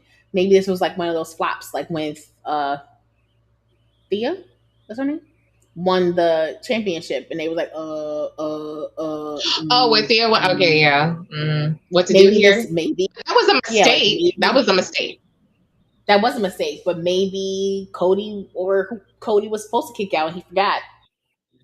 I don't know. Maybe they was trying to figure it out, right? Maybe. But also, or maybe I've heard rumors that they are trying to make this like the Daniel Bryan situation with the Authority. Right? They were the Authority at the time. Or were they a corporation? I don't remember. Triple H was in so many factions, I don't even know anymore. Like, I don't. All right. Stephanie and him were always in something. They really were. So right. I feel like this could also be a repeat of a storyline, which once again, guys, can you build different stories? Can we not recycle the same story over and over again just because it worked that one time? Do we really need it to work again this time? Because to make sense, you know what have made sense for me? What made sense for you? Drew came out of nowhere. You know what I'm saying? Drew coming out of nowhere. Now I get it. He out here being in Hollywood, okay? Being appreciated elsewhere. I get it. But you know what? That would have made sense. Hollywood. Him coming. It would have. And you wanted to sit here and draw attention. Drew coming. And then technically Drew going against Nick Aldis because he still got beef, because he still got issues, he still got problems. He needs to do that. Why do we have Gunther just coming up with some make-believe? I'm mad. Okay, you're mad. What do you want to do? I don't know. Why you mad? You was all what today? This is funny. Yeah. Alicia, what's happening? She going, it's just word? Like, you know. Listen here. We missed your tea, Faith. I mean, in a real and important way. Because I kind of agree. Again, I agree with everything you said. It makes no freaking sense. I'm just like, what? It could have happened at SummerSlam, is my point. If you were going to take it from Sami, SummerSlam feels like a bigger, more important problem. But the thing I really want to talk about, I got two other things I want to hit on. Let's talk about Seth Rollins and LA Knight's promo. Now, I told y'all LA Knight needed therapy. And I really mean it. I'm at the point now where him and his like shenanigans and delusions, there's just too much. It's too much and it's about to cost you your life. Do you really want to be messing with anyone that gets you close to the werewolf? Because I wouldn't. And then I remember you were saying, remember all that times the bloodline would beat me down. You want additional time for the bloodline to beat you down? Why couldn't you just make peace with Jimmy and move the heck on? Okay? But no. You just want to keep seeing rabbits in the field somewhere. Like, it's okay. LA Knight. They're not the ones that's your problem. They're not why you haven't climbed up the ladder. So I thought, huh? That was my question. That look on Seth's face behind you was Kiara's look during the segment. Was like, why are you out here talking to Seth? What? So if I could have skipped that, I would have. I ain't gonna hold you. I was like, I don't really. The best part was the end where Jacob did what he did. That was it. That was the best part of that part. I appreciate his match with Jimmy, but I just was like, this. I don't know why we're spending time doing it. So, I mean, especially if you're not going to give him anything. No, like that man can't win nothing. Here we go. We're just going to keep setting him up to get beat up every week. It's ridiculous. I don't know where my phone is. Speaking of which, I'll be right back. Let me find my phone.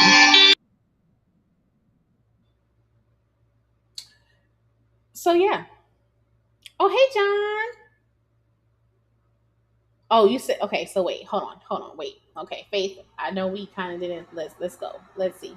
So, Faith, well, John, what you walked into is me crashing out. I've been crashing out a couple times, just prepare. It's going to be more crash outs happening. It really is. At some point. But let's see.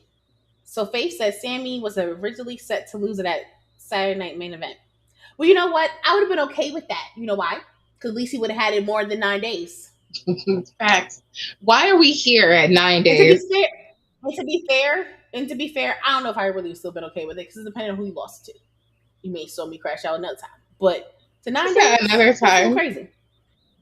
All right, and then Faith says, "Okay, hold on. Why is it taking forever?" Okay, it says, "I'm going to say this. This is not the bloodline as we used to know it. Of course we do. We know that. We see it. He's trying. I don't know what Roman's trying to do. This is the next chapter. The first family. Oh, the first. Oh, it's the first family. Oh, so we're doing another mafia. We're doing another mafia. Okay, got it. Hopefully this will be a notice one. How we aren't saying new.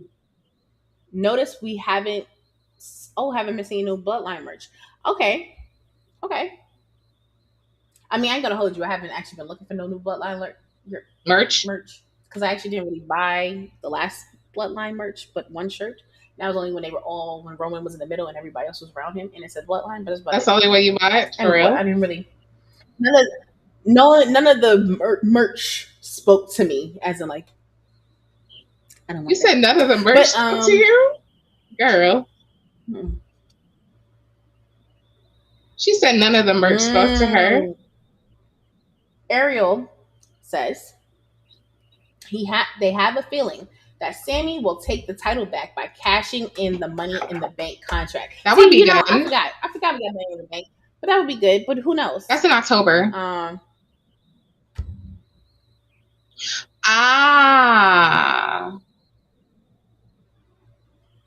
Okay, I got questions, Faith. Hold on, let me go backwards because I think I missed something here. The person he was set to lose it to was the reason for the sudden change to CM Punk coming back early. It was changed 1 hour prior to showtime. So who was it supposed to be? Because in that case, see, I'm gonna be mad. Unless you're saying that was supposed to be Jey, which you think they would give him the title again? I have questions. Wait, I'm like, is it because wait a minute. Wait a minute. Are you serious? A minute. Why? You know what, Sammy? Oh. This is my key to you. Go where you are appreciated. Leave. I have never said that to anybody. Go where you are appreciated. For them to even think to give you only the title for 9 days and then don't even think about giving it back, go where you are appreciated. All I can tell you, whatever crash out you have, I support it, I agree with it, and I would be outside picketing for you. She said picketing. Listen. It was supposed to be Jey. Okay, so it was supposed to be Jey. So here's my question. Faith, when was that going to happen? When was that originally supposed to happen? Because it really didn't feel like they was trying to let Jey do nothing. This is what I mean about this creative. It is so confusing in WWE right now that I feel like I'm on a never-ending like hamster wheel of confusion. I don't understand where we're going. I don't understand why we're going there. And sometimes I frankly want to skip Raw. Okay? If there weren't some high moments like Oba or Roman or Seth, I would skip Raw. Because I'm like, I don't like it. Like, it's starting to feel with me like WWE is a chore to watch, which is very disappointing to me. But it is starting to feel like I just can't get invested in things that I really wanted to be invested in. Jey was set to face Sami at Saturday Night Main Event, which was to lead to something bigger. Revisiting when Sami told Jey years ago he acknowledged him as Tribal Chief. Now, that would have been a good story. So why didn't we go with that story? Oh, is it because of his divorce and it was in the news? Like, what happened? It was supposed to happen, but the divorce news. Yeah. Remember what I said? I said, oh, this is surprising. Right. He's not here. And you're like, no, that don't mean nothing. I was like, It doesn't always. Because remember, there's definitely times where bad things happened and they still had people on the canvas, probably because Vince didn't really care sometimes. So he would just keep people wherever. He'd be like, F it, doesn't matter. But I do remember Jey getting hurt. Remember he had some kind of match and we were looking at his ankle or something and we was like, that's weird. So I do think that does seem like it would have been a better pivot than where we ended up for sure. I just don't like the idea of how they did treat Sami. And I do I'm where you're at. Like, go where you're appreciated. Other people are going to have to do that. And I think we're seeing this mass kind of start of exodus with WWE, starting with kind of like the New Day being like, F that, I'm not taking these contract terms. And now we saw Sheamus on his way out. That's crazy, though. 19 years. That's crazy. And we're seeing like people just decide to dip, which I feel like is a detriment to WWE because these people are just going to keep going on to AEW and TNAs and NWAs and indies across the globe, right? Doing big things and drawing audiences, right? And I'm like, they're drawing audiences away from you because what Tomasa is doing in AEW, it's like night and day. If they don't get Johnny Gargano's behind from the plank to on his feet, I'm going to stop watching SmackDown. I don't want to see that man lie down. Not one more time. Like, I hope with Sami losing his title, somehow he ends up on his feet. But I had hoped him being on his feet would have been a difference maker from Sami somewhere. Now, that would have been a good story. I'm just like, I'm just so disappointed. I'm so disappointed with WWE right now because there just should have been better. And speaking of which, you know what else disappointed me this week on Monday? The Street Profits losing their title to the Vision, which is not a vision. It's a mistake. And I want holy water all up and through Maxine so she don't get hurt. Because at this point, anyone associated with that name is in danger. So we got this heinous behind the scenes story of something, but kind of nothing with Maxine and Austin Theory in the hind clear edges of our vision, only to get that one interaction last week where I guess we can't be together no more. Were you together? When was that? You mean because you was in his limo? Was y'all holding hands and I missed it? Like, what is happening? But now you just have to do the impossible to get noticed. And so I'm going to interfere in this match with the Street Profits, who just got them freaking titles back to give it back to the Vision. Like, listen, I love me a storyline where titles move. Y'all know this. I love me a storyline where good enough, it moves. But this does not feel like a good enough story to have the title move back and forth. This feels like some shenanigans. Ooh. Oh, yeah. The one we were talking about, Faith. Pop that up there, Tanisha. But I'm just over the Vision. I've been over the Vision. I thought Seth ended the Vision. Now you're making Seth like a liar because I thought he was supposed to destroy it and it's not destroyed. So this is so freaking confusing. Please tell me I'm not the only one who's puzzled by what's happening here. Like, what is going on?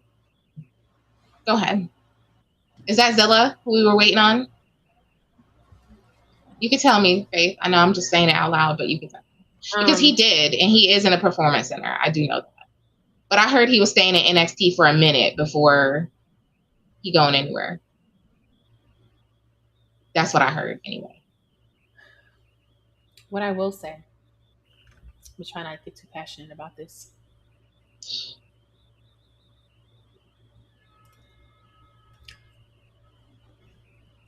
Nah, forget it.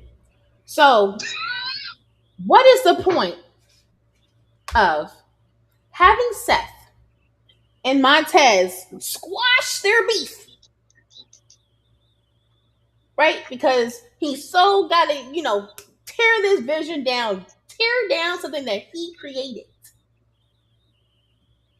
Help them win the titles. Then you got this promo work all over the freaking internet of them in some red suits, white suits with the titles, all this, looking like an album cover. Okay? Looking like an album cover. Okay.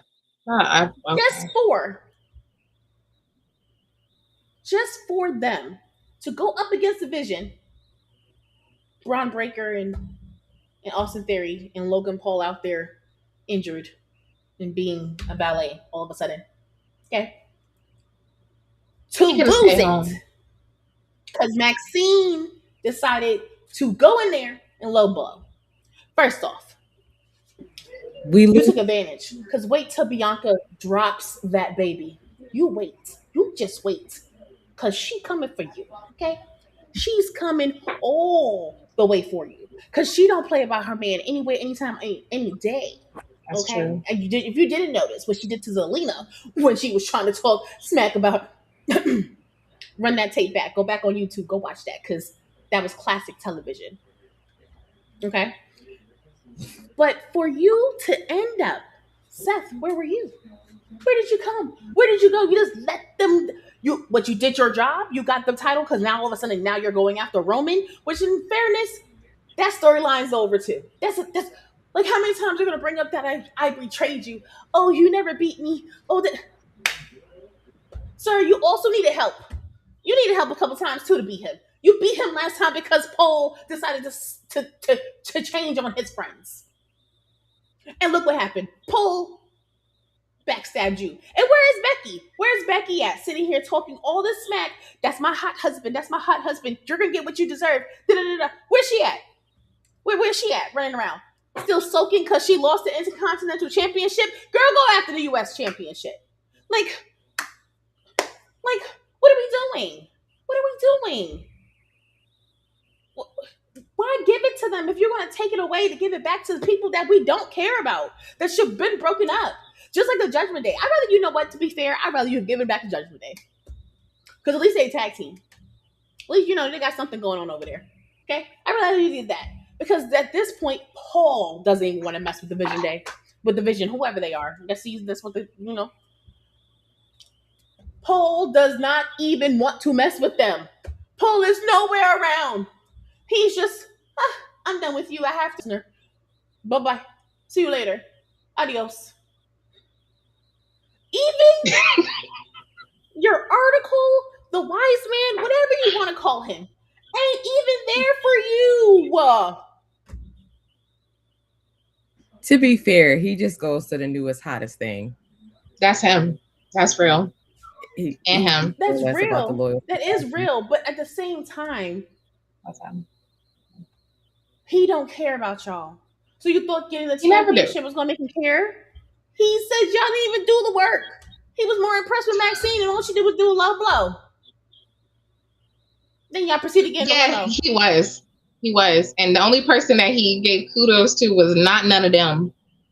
It was Maxine. You got a point there. Really looking for? What are y'all really looking for? And all I can tell you is you need to give back the titles. I don't care what the storyline that y'all are giving because that don't make no sense. The Street Profits deserve the tag team titles. They have proven their work. They are working day in, day out. Montez is amazing. Dawkins has got incredibly talented, got 10 times better. 10 times better. They have become a stronger unit. They are. We got teased that they were going to break up, and they kind of broke up, but they didn't really break up, and we got B-Fab kind of figuring her way in there, trying to figure this out. Now B-Fab over here with the baddies. Don't get me started with the baddies. And I don't even like Jay like that. But I got thoughts and feelings about that too. But we need to get our lives together. Because at this point, you're producing things that you need to prove you're producing things that don't make sense. And maybe this is the goal, right? You want us to talk about it. You want us to be angry. You want us to, but I'm gonna tell you right now, that's not gonna make me buy no tickets to come see your come see this. Because if I saw this in person, I would probably do something in the ring. Bring it back to the 90s. Okay? I would have brought it back to the 90s when they started throwing things when they were not happy with the outcome of what happened. I'm wrong. I know I'm really crashing out right now, but that was crazy work to have two talented people lose something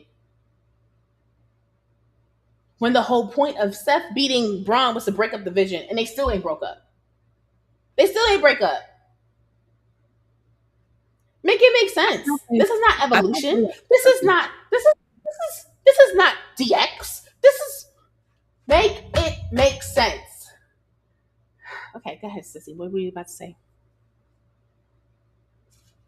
No, I simply was saying like they were on the verge, I feel like, of breaking up, especially with Paul Heyman acting kind of how he was acting, and it really just being Austin Theory, Logan being out, and then literally I just felt like, okay, it's finally happening. They're finally breaking apart. It's finally over, and then we spin the block on the Vision, and I'm not sure why we did that.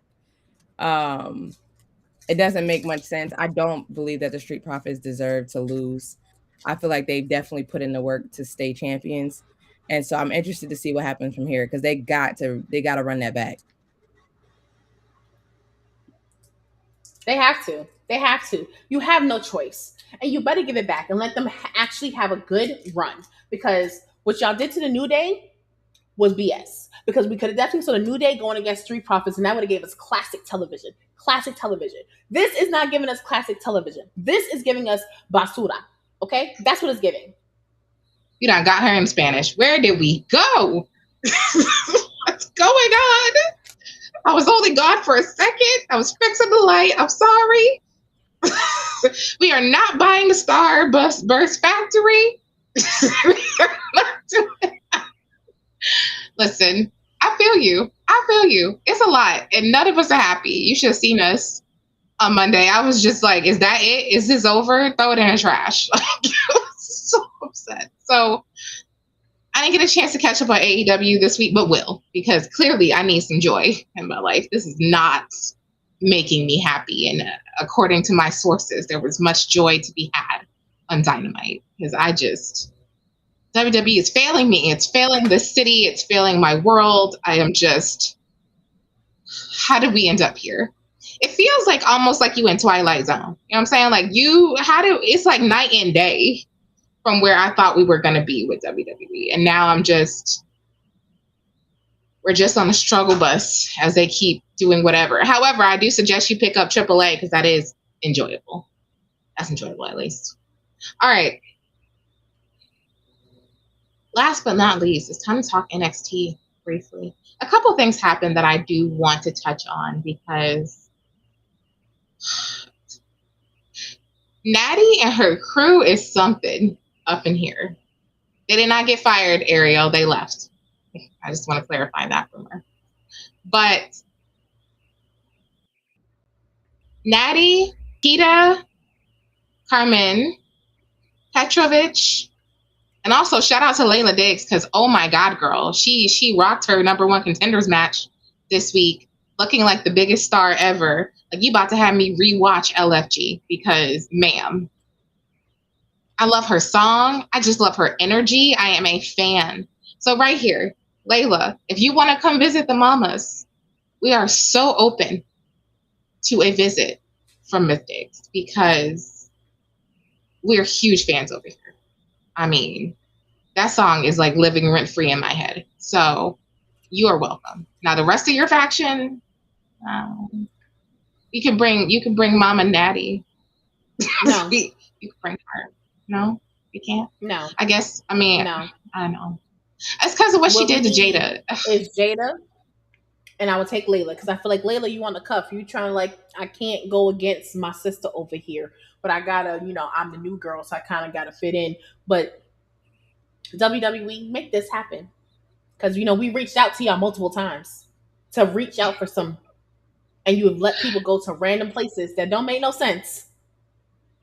Tanisha, keep it together. I am.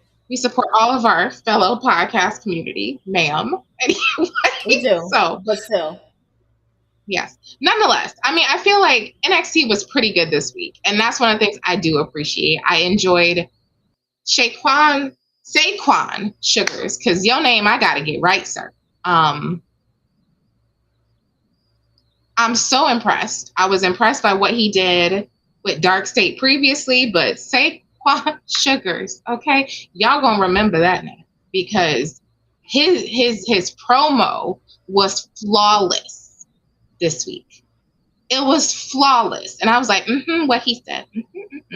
It was magic. And so I'm trying to see what you're trying to see. What you trying to do? I'm trying to see it. I want to see a championship around his waist. ASAP. Let's get it. Let's get going. I don't want you in a tag team. I want you looking at the North American Championship, which I believe still with Miles Bourne. I'm ready for that to go. Tavion, honey, you going through it. But you were exceptional during that last PLE. So I'm definitely really excited to see what's next for you. But I love that NXT is moving. I love that we're getting introduced to new characters. I love that it feels fluid. It doesn't feel like we're forgetting as many people because more and more people are being pushed into storylines with each other. I just do think they do such a better job of creating a canvas that we can work with versus picking 2 or 3 people that we follow everywhere. So I do want to say that. And then I also want to tell you, Miss Jaida Parker, she said she ain't done, and Naughty about to find out that she don't play. And she did also excellent work on her promo this week, and then showed up to face off against Natty. So I'm ready. I'm ready for all the things. Kalani and Lola. Listen, I think it's time for Callie's moment. I think she just called her shot, and I'm ready to see where that takes her because she also looked really impressive this week. So, I mean, as much as I was disappointed by Raw, I was not disappointed by NXT. There's so many amazing things happening. It's time for Lola to move on up, though. And last but not least, I need Lola to just move to SmackDown. You know what I'm saying? Like, she has already done all the things there is to do. At some point, when you've done all the things, it's time to go. And I'm ready for her to move on. Because She's done all the things. And she's still walking around with that AAA championship. Like, what's happening? You don't need the NXT championship again. Like, you could just go up there and go fight with Blake and her crazy behind. Because what is she doing trying to beat up Julia? Next. So let's wrap things up with what's going to happen on SmackDown tonight. So let me give you a recap of last week's SmackDown, because we got a lot to deal with. We think CM Punk coming. Last week we dealt with, let's see. Last week we dealt with Trick Williams and Carmelo Hayes. And I want to talk about how that rivalry is still fire. NXT, WWE main roster doesn't matter. Still great. So exciting. So exciting. I'm like, can we get another run? I mean, when are we getting this title shot? I think he said it was this week, if I'm not mistaken. So I feel like he said that might be this week. So I'm really excited. Yes, he did in fact say it was this week. But it's not for a title shot, but I'm excited about that. And then Finn Balor and Tama Tonga got something going on. What y'all think?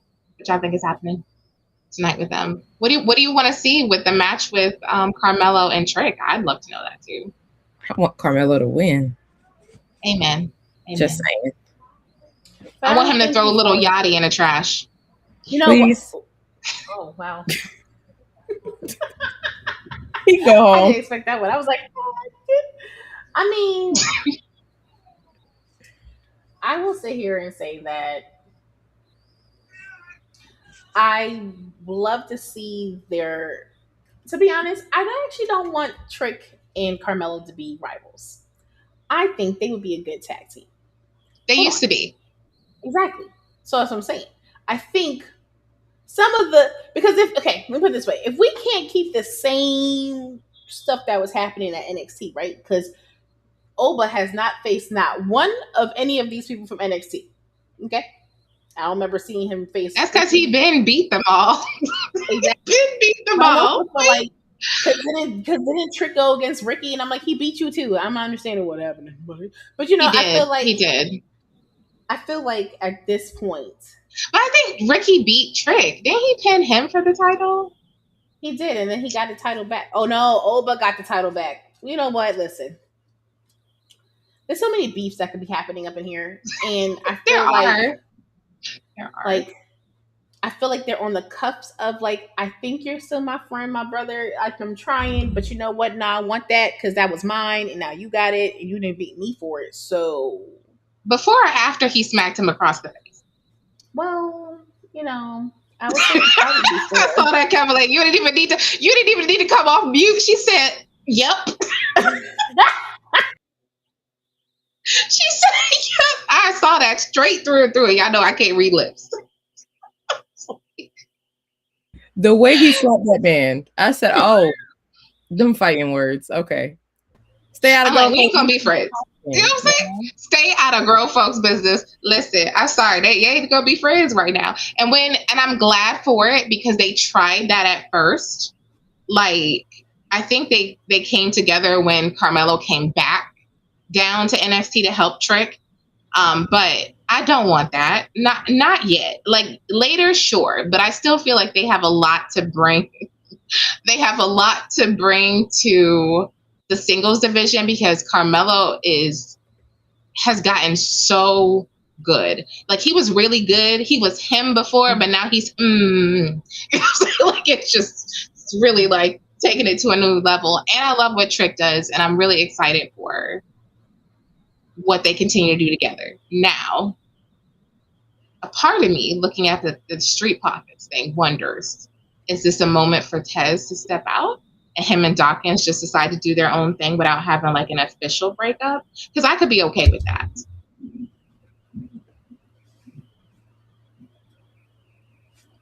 That's a good one. Yes, ma'am. I support it. I support it. Yes, ma'am. That I support. I support that. I support that. That is a good one. See, they need to book us because we're giving you classic matches right now that would. You want something to sell out? Put them.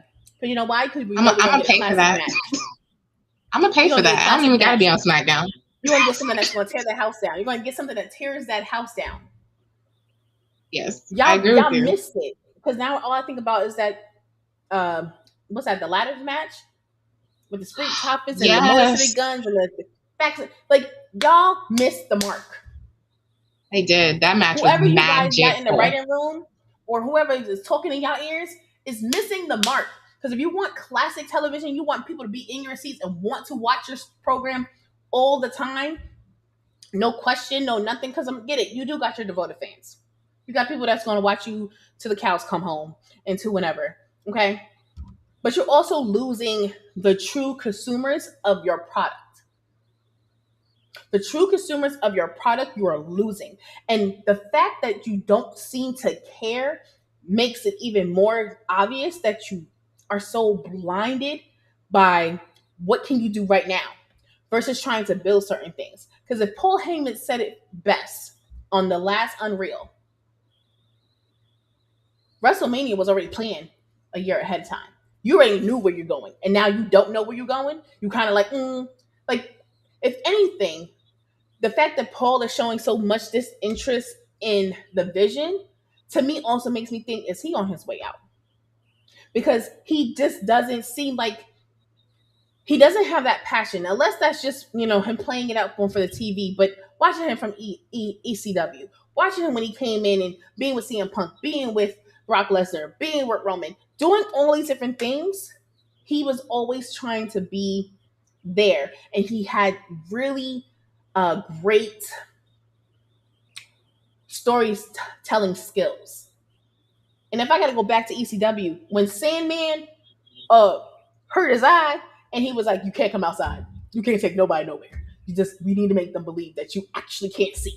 Like, you can't see. You can't go out there. Like, to know the work that he put into that, and to know that the work that you put into what you do in your craft and showing that you love it, I felt like watching Unreal at that time was giving us a see-through, and I feel like that is what's transpiring now with Paul, because he's just like, what are y'all doing? Like, what are y'all doing?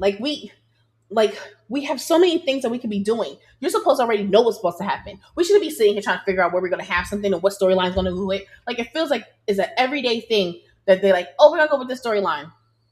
Actually, you know what? No, we're not. We're going to go over here. Like, sometimes it makes you go, wait, huh? Wait. Why did you what happened? Whiplash. Like, we're just going to stop that story? We're just going to stop that story? Just like, to me, don't get me wrong, I love NXT and their storylines, but I also feel like they're falling flat on Natty and Jaida. Now, granted, I think it's probably starting to pick up and they're trying to figure that out, but it is starting to pick up. I think I fell in love with NXT. Yeah, but that's why I fell in love with NXT, because their storylines were like, ooh, okay, we have so many diversion. We got so much going on. Mm-hmm. But now... Yeah. But now we are. Yeah. You don't care about us, and you don't care about telling true storylines that would get people so invested. Even when it was during that Attitude Era and they were doing all these different things with Val Venus and all that stuff, but that was a good storyline. We were invested. We were like, oh my God, what happened over there? What happened? What you doing? Like, we were invested. And now you're not. Like, I even felt like the storylines made better sense during the pandemic. Like, y'all just lost the way. I don't know if y'all need to find back the people that y'all fired who was giving us the storylines and bring them back and just raise them, because that's how you're going to get people in the seats. That's how you're going to get people invested in wanting to watch your program. That's what's going to get people to want to go and spend this ridiculous amount of money to see certain things, because that is what makes sense. All right, I'm done. I'm off my TED Talk. No, I think you're valid. Once again, I think you're hitting it out the park. You're so correct. In that this losing kayfabe has kind of ruined a lot of things for us. But I also think it was one of the things that even made Seth's WrestleMania moment or SummerSlam moment, I can't remember when right now, when he dropped them crutches, my favorite moment for a long time, because we had no idea that he was faking. Zero idea. And it was very special and it was very important. And I just feel like there still has to be a line in which you learn how to deal with both. I know that it's going to be like a bit difficult these days, because we know that Liv has a new boyfriend or whatever, but I think we can suspend belief and move on with our lives. I think that should be okay. for you to, be an adult and say, hey, they're at work. And this character, Maxine's character, not the actual woman, is with Austin here. Like, I think you can admit that and be grown up enough to live in the storyline, just like we do when we watch TV or we watch movies. You got to be able to do that. And I think there's some magic in it that has gotten lost. I would say that. I do think, like I said, Jaida and Natty is starting to pick up. Do I know where this storyline went wrong yet? No. I can't quite figure it out if it's, I don't like Jaida being this kind of lost person, that she's kind of been waking her way back, because she never felt lost to me before. And I just don't know why that lands. I think we talked about that last week. What about that lands flat, about her not exactly fitting the storyline? But you can always make those changes that bring us back. And the one thing I can say about NXT is, whether I like every bit of the episode or just pieces, it's not the way I'm feeling watching Raw or SmackDown right now. Not at all. That hour is still worth my time, and I still feel like I enjoy it. Whereas Raw has been a struggle bus. I hope Roman's back next week. For myself, kindly. But I do agree with you. The way to make money is to tell good stories. But I think we've said that a million times. All right, I think it's time to wrap up. We have had so much fun with y'all today. Thank you for kicking it. Thank you for bringing all your energy during midday with the mamas that, went all the way to 5, almost 6 o'clock. But we appreciate y'all energy and all the questions. Thank you, Faith and Dalton and everyone, for showing up on TikTok. Y'all make this so much fun every week. And then I want to remind you that this is your moment to hit that subscribe button. Feel free to like this stream. We want to know how you feel. We want to make sure that you had a good time with us. And so the likes is the only way you can share us with other audiences. Don't forget to recommend a friend who might want to talk Love Island, because we're going to have to do that finale sooner or later, right? And then who knows where we'll go next? Y'all never know. I'm sure we got some kid moments that's coming up. Yesterday, we had this amazing panel with men's mental health that got a little heated, and apparently y'all enjoyed that. So, you can catch that on our demand on YouTube. But where can they listen to this, Tanisha? So we are a podcast, so you can definitely listen to us on Amazon Music, Amazon Audible, Pocket Podcasts, Apple Podcasts, Spotify, and YouTube Music. And of course, if you want to sit here and follow us, you can follow me, Tanisha, at Tanisha_MamaPod on TikTok and on Instagram. You can follow Kiara at KiaraMamaPod, no space, no underscore, on everything. Threads, Instagram, Facebook, TikTok, everything. And if you want to follow her on Twitter or X, you can follow her at Content Vixen. And Kevin, she's still in witness protection. She's not coming out, so you can't follow her. Maybe on YouTube. You can subscribe to her YouTube channel. Not that it's going to get you anywhere, but there you go. But that's as far as it goes. Mm-hmm. Yeah. But we also want to let you know, if you want to join us or you want us to collaborate with you, we have a whole new forum. It's on all of our social medias and our link in the bio place. Just click, fill out the form, and we'll get back to you on that.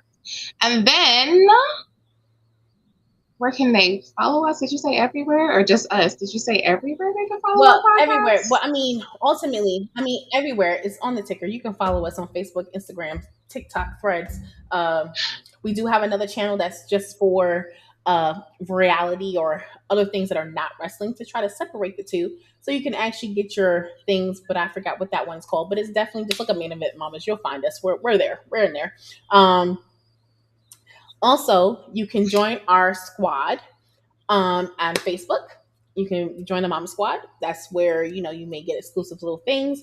But where you really want to get exclusive is on our Patreon. Our Patreon has a lot of our backstage shenanigans, me being crazy or silly or however you want to call it. Children may be popping in and out. Other people may pop it around. Who knows? You don't even want to know back there. We don't know. There's a lot going on. It's back there. Who knows? But that is the best way. We also have our season 1 soundtrack It's $5. So if you like The Streets Are Talking, if you like our intro music, if you want to get your workout on, or you just want to ride through the city on a nice summer day with the breeze blowing through your hair or no hair or your beard or however, just go ahead and buy that. That's $5. That's supporting us and supporting me and our Starburst and Now Later Factory. I think I covered everything. But, my goodness. I'm sorry. Faith is still killing me in the chat. She said, hit the button, press the button. Listen, Faith, you know you're always invited anytime, because I don't think we'll get through. We'll laugh the whole time and we'll get some tea. And you know how that goes. It's very fun. We enjoy it. So you're always invited. You know these things. Before we go, I want to say happy anniversary to my boo thing. Ooh, happy anniversary, brother-in-law. Ooh, you got us for another 10 years. Yay! Because I know he thought I forgot, but I didn't. So I do want to say that. Happy anniversary. That's it. That's all y'all getting. And with that, I want to say, hold on. You also need to go to our website at www.maineventmamaspodcast.com. Go to our merch store, buy some merch. I promise you these shirts will be popping up soon, okay? I promise. The names, the sayings, all that stuff is going to be there. But until then, just get some Main Event Mama merch. Just listen. Rep us. Yes. Down. And the fall is coming. So you're going to want that cozy, comfy hoodie that I bought. It's fire. I'm about to buy 2 more because my kids keep stealing them. So there you go. So I feel it. They comfy, they cozy, and they cute. So while you at the gym like me, you can roll up there. We got gym bags. We got water bottles. We got it all. You can rep us all the way. While you out there sweating, you can listen to the soundtrack. Look at that. We got you covered, soup to nuts. Pretty soon we're going to get some sneakers. You know what I'm saying? We want you to just be able to ride Main Event Mama all the way down the line. So with that. And soon you're going to have our sayings everywhere.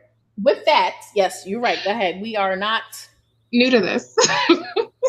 We're so true to this. And this was Main Event Mamas, Midday with the Mamas. Bye. Hi, y'all. I need to pray for me. That's crazy work. Crazy.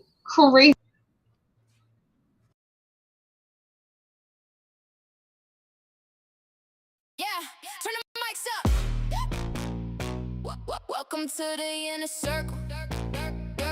Your new favorite spot. Where the Main Event Mamas. And things are heating up.